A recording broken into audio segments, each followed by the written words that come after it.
High post to Josh Smith. To Jaylen Brown for the flush. Dwight Howard right there to throw it down. Sharif Abdul-Rahim is going to. Glover makes a good move right here, Howard. Lou Williams. By Aminu. Colin Sexton.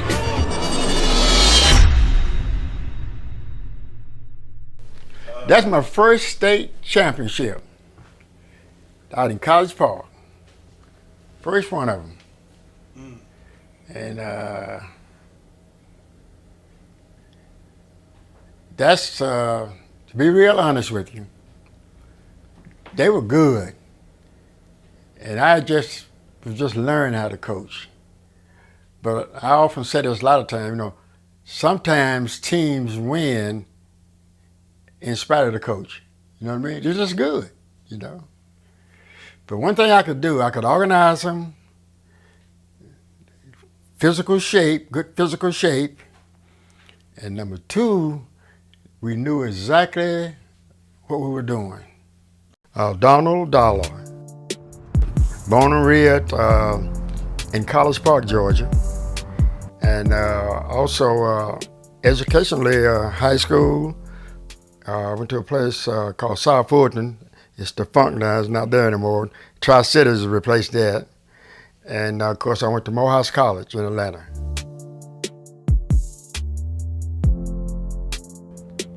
The big one right there, that right there, we just won the conference championship. And we went, the D2 is set up just like big boys, the D1. You go to win your region, you win your conference, and then you go in playoffs. Yeah, but that's all it is, Coach of the Years. Yeah. I don't know if they get plaques like that though. Yeah. That's a lot of plaques. Yeah, we won it. We were good now. I hate to, I don't brag on it, but we were good. We were real good. It was crazy that they was telling me that Walt Frazier was from here. Who? Walt Frazier. Yeah, Walt played, I coached Walt's brother. When I first got to Douglas, Keith Frazier, right? Keith played guard. He was a good player. Could have been a great player, but I think the pressure of him being that guy's brother. In fact, Walt tried to make it so easy on him. That's when we used to play all the tournaments down at Georgia Tech. One time he played at the Arizona Coliseum down there at Tech. See, schools weren't big down there. So everybody would go down there and play. To relieve the pressure on him, on his son, on his brother, he would come and sit up at the top. Nobody know him there. Wow. Yeah. Well, it's sort of odd. I really was considered a football player. And football and baseball. And later on, I surprised guys when they found out that I was coaching basketball. But my first job out of college, it was in Conyers, Georgia. The name of the school was Carr High School. And I went down, and they didn't have a football team. And they had a new gym, just to build a new gym. And that kind of pulled me to Carr. And that's how I ended up coaching basketball. And then after that, I came to Fulton County. And ironically, it was a new school. They didn't have basketball. And so I ended up coaching basketball. Was fortunate, had a lot of success. So that was it. I was a basketball coach from there. Name some of the best players you coached through that tenure of coaching. Well, Chris was probably, Chris Morris. He led us to a state championship in '84. And he, of course, was a lottery pick. And he went on to play in the pros. Robinson.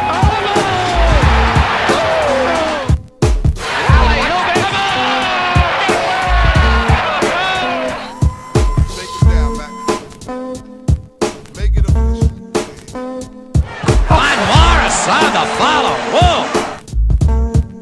Here's Anderson, 2 against 1.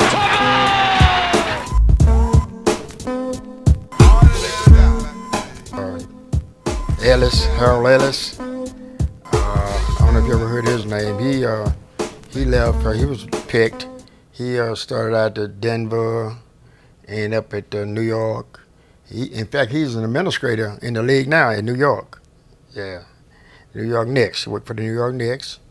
And then there's guys like Terry Martin, Carl Bell. As I go, I know I'm gonna miss somebody, but guy named Panda.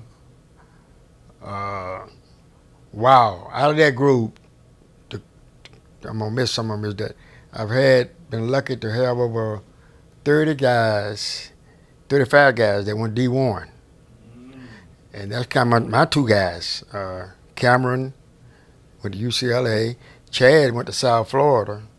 So you're talking about over 35, around 35 went D1, not counting the other guys that were able to go D2, and those who just went on to JUCO and then end up having a very slight impression as college players. Yeah. A lot of trophies. Yeah. See, the further we have, What's that big one right here with the state of Georgia? Right here. Yeah. See, I used to put on a holiday tournament called the Nike Peach State Holiday Classic, and we had it at Morehouse College, and then we had one at Georgia State. That is a trophy that we gave away. My team, high school team, won it. So I mean, basically, you the grandfather of the father of AAU here in Georgia. I started it. Yeah. How does that feel, knowing that where it is right now? Like it's where it is right now, and where it was when you started. Well, what happened was, having success in high school, and my high school team would go and play in holiday tournaments, Christmas tournaments. We go to Florida, Tennessee, Texas, and those places, right? And what happened was the guys they had AAU programs down there. We didn't have any. Georgia really didn't have an AAU program. Georgia AAU program was so small that it combined with Tennessee, and it was called Southeastern. And the little success AAU they had was proper track and field. So the guys would tell, they were amazed at the fact that we were pretty good, but we didn't have any playing AAU ball. And I found out that basketball this was a football state. And they had rules that you had to, at the end of your basketball season, tournaments and all that, they had rules where you couldn't play. Because now they wanted the teams, football wasn't going on, but spring practice was going on, and track and field. So you couldn't play. So my point was, in order for us to keep playing, I had to involve them in some other activity. So that's how I ended up doing AAU. And then the guys I met doing the holiday tournaments in other states, they suggested that I get involved in AAU because they were involved in it. And so we came back, and it was real small at first. And I had the higher level guys, the guys like 11th and 12th grade, right? And my guys, I would set it up so all my guys played AAU ball on the same team. I like to had age groups, like 17 and under, right? All the guys who played for me played on an AAU team. And 16, 15, right there, right? So I had a younger age group. And so we entered tournaments. I set up tournaments. We were able to involve other schools, not necessarily other schools, but AAU teams, because the state of Georgia had a rule now that as a high school coach, you couldn't coach at all. So I was able to set it up. Now this is where the Shuckers came in. See, Carl them, when I said Carl and then Wallace, they had access to kids because they ran recreation programs, and that's where the other age groups came in. Outlaw ran the Burdette Park gym over there. He had a rec program with kids, so they got involved. Parker, he had kids too, because he got involved in it. He generally had the larger age groups, the 16 and 17s. And So that's why we end up now with teams, and then it kind of caught fire. Everybody want to have opportunities to go. And so when you go to the AAU national programs, where, like they go to Memphis, and they would go to different states. Now that was before the AAU really went to down in Orlando. In fact, I was fortunate enough to be on the committee that inspected that area when the AAU left Indiana. That's where we're based at. Left Indiana and went to Orlando, and the place, the Milk House down there, right? That's where it became kind of took off, because now you had a central place for all the tournaments to come. And so that's how I really got involved in it. And we had good success because my teams were good enough to win some of those tournaments when we went off. But really, the Celtics, okay, they were good. They won that championship. Parker teams, Georgia Stars, they won. So that's what really brought a lot of recognition to Georgia. Outlaw and those guys really held their own on a national level. From the three, that's 10 points in 8 minutes. We ain't even halftime. He's on pace for 40. BABC playing tremendous defense in the first quarter, but the three-point shot has kept the Georgia Stars in this game. That's Cam, Chad. That's when they little guys. And the other two guys are their cousins. Chad, the tallest one on there, man. Huh? Chad was the tall then. Wasn't Yeah, look, yeah. See, both of my guys, of course, by me being involved in basketball, they were always around the game. And I often tell guys, now guys don't believe this, the fact that they were around the game, okay, that had a lot to do with them developing themselves. Because at one time I used to worry about them being around the game so much, they might end up disliking the game. I was totally surprised when I ended up coaching. So here you're talking about guys who've been around the game all their life. They wouldn't have had a chance. Suppose they wanted to play piano or something, be a musician. They wouldn't have had a chance because they weren't exposed to it. So what happened was, around the game, they ended up playing every age group AAU. Cam started playing, I think, about 6 years old.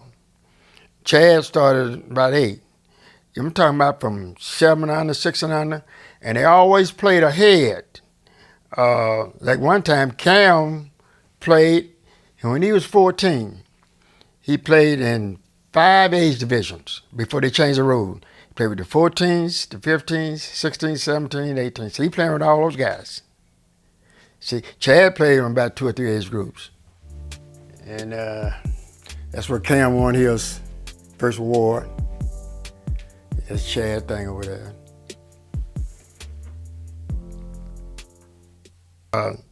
In Cameron's 10th grade year, he was so much advanced that he played point guard. Chad had graduated, and so we went to the run-up in the state, from the second in the state. And then that's when I decided that for some reason I let them convince me that I need to go into school administration, that my future was being a school principal or something, right? So Cam left.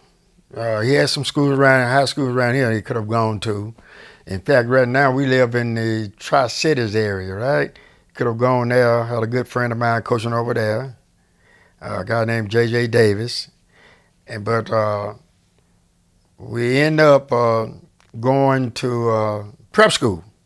In fact, he went to the same prep school that Dennis, he went to the coach Dennis Scott.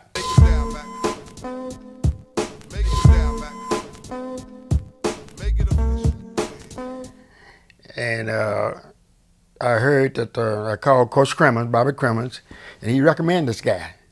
See, Cam was about 15 then. I didn't want to go to Oak Hill because he had feelers to go to Oak Hill. Oak Hill was taking one of my other players, but I thought he was too young. So he ended up going playing for Vetter because Vetter was going to let him stay with him.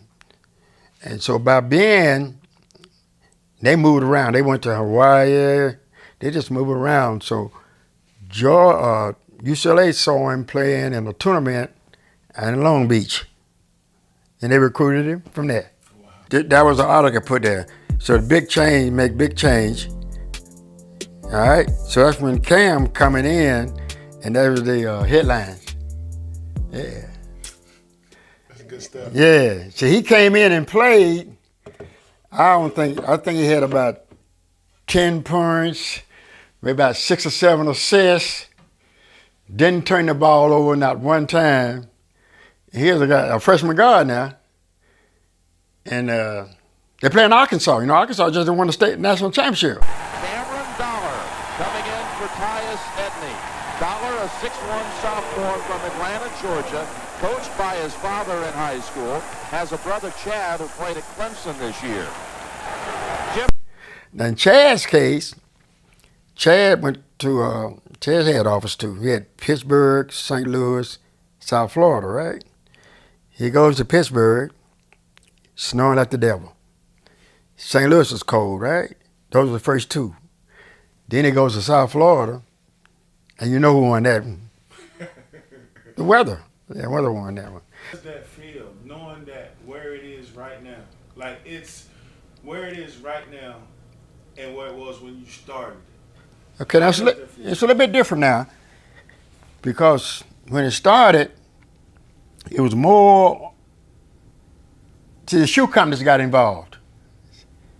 And that kind of took it away, took it to another level.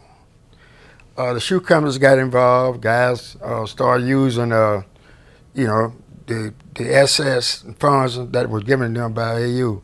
But basically, the AAU programs were supposed to be a community-based program. And what I mean by that, you take guys in the community and put them on a team, and your guys go play. So that was my theory. Take my guys out of my high school, and let them go play. Because I didn't let anybody else from some other school play on our team. And then when the shoe companies got involved in it, my guys didn't leave and play for nobody else. I used to throw this at them. Legally, I couldn't have done it.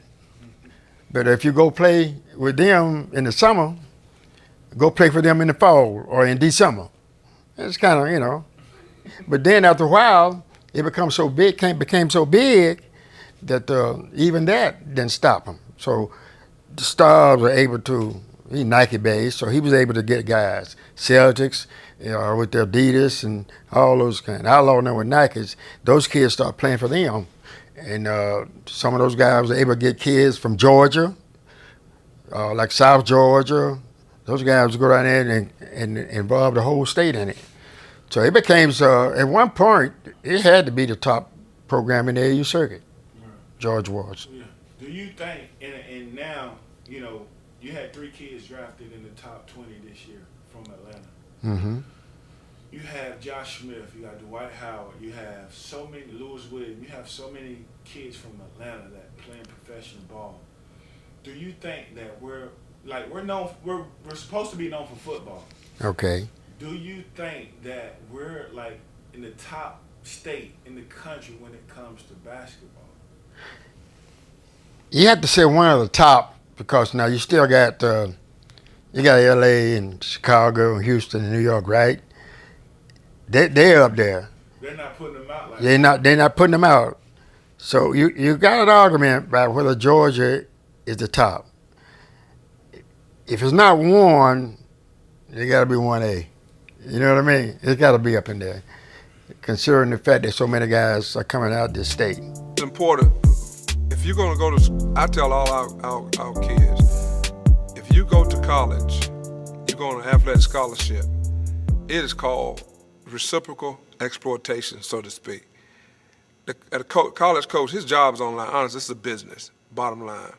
They bring you in to help them win ball games. That's how they get that contracts renewed or extended. If you're going to go to school, you better make sure you're going to get something out of the process, which is called that education. I tell our kids, you're going to walk away from there, worst case scenario, have a degree. And it's very, very important. I have a lot of respect and regard for those young men and women who have gone on to acquire a higher education. Some of them are doctors. I'm not talking about medical doctors, but PhDs, have a PhD, masters. And so those are the people I bring back and stand in front of our kids to let them know that there's life after basketball, and they better be on track to take advantage of those opportunities. Going to college on scholarship is an opportunity to advance yourself personally as a person, and to advance yourself and to be a productive and efficient citizen. And that's what it's all about, bottom line. You can't play basketball forever or any other sport.